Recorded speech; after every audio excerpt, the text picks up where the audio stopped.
तपाईहरुले हेरिराख्नु भएको दृश्य यो चाहिँ याम्फनको उद्गम स्थल हाङोङ चावा भनिन्छ।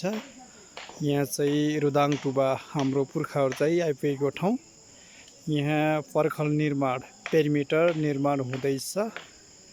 यहाँ एकदम जोश जाँगरका साथमा यो पर्खल निर्माण हुँदैछ। यो पेरिमिटर जसले चाहिँ भित्रको सुरक्षा होस् भनेर चाहिँ पेरिमिटर लगाउन सुरु गरिसकिएको छ। तपाईले हेर्न सक्नुहुनेछ यो इलाकामा चाहिँ अब यसको स्थानको नामै हाङोङ हाङहाङ भनेको चाहिँ रमाइलो 12 मास रमाइलो तरिकाले राख्नको लागि चाहिँ यो ठाउँमा चाहिँ विभिन्न फुलहरू वृक्षारोपण गर्नुपर्नेछ।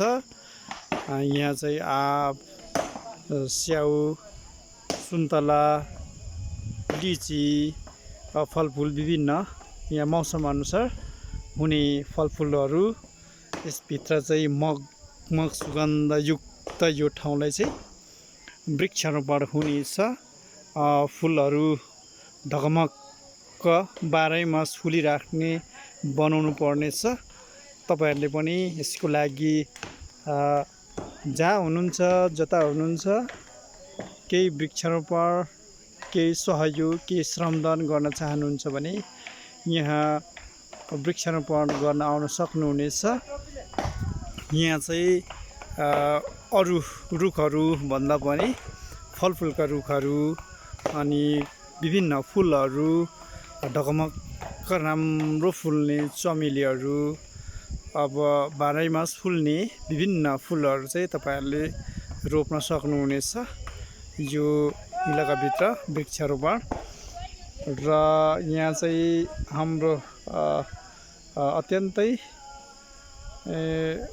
पुर्खाहरू आइपुगेको ठाउँमा चाहिँ हामी पनि जोश जाँगरका साथ हामी काम गरिरहेका छौँ। एकदम किनभने अब पुर्खाहरू यो ठाउँमा चाहिँ रासोपासो भएको ठाउँ। तपाईले हेर्न सक्नुहुनेछ यो रुखको पनि आफ्नै कथा छ आफ्नै रहस्य छ। यहाँ काभ्रेको रुख यत्रो ठुलो काभ्रेको रुख तपाईले हेर्न सक्नुहुनेछ। के तलतिर बरको रुखहरू पानी पँधेरो तल छ पोखरी पन्थरीहरूले आफ्नो ढुङ्गा मक्की मडौमा विभिन्न चाहिँ बनाएका छन्। तपाईहरुले हेर्न सक्नुहुनेछ। म केही माथिबाट यो दृश्य लिइरहेको छु। तपाईहरु पनि जहाँ जुनसुकै अवस्थामा जहाँ भए पनि याम्फू समाज किराती भन्ने बित्तिकै तपाईहरु पनि हेदाङ्न यो तल्लो गाउँ पर्दछ जहाँ सङ्खुवासभा जिल्लामा पर्दछ। तपाईहरु पनि यो ठाउँमा चाहिँ हेर्न आउन सक्नुहुनेछ किनभने यो याम्फनको उद्गम स्थल हो।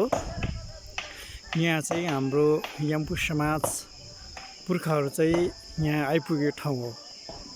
थ्याङ्क यू नमस्ते।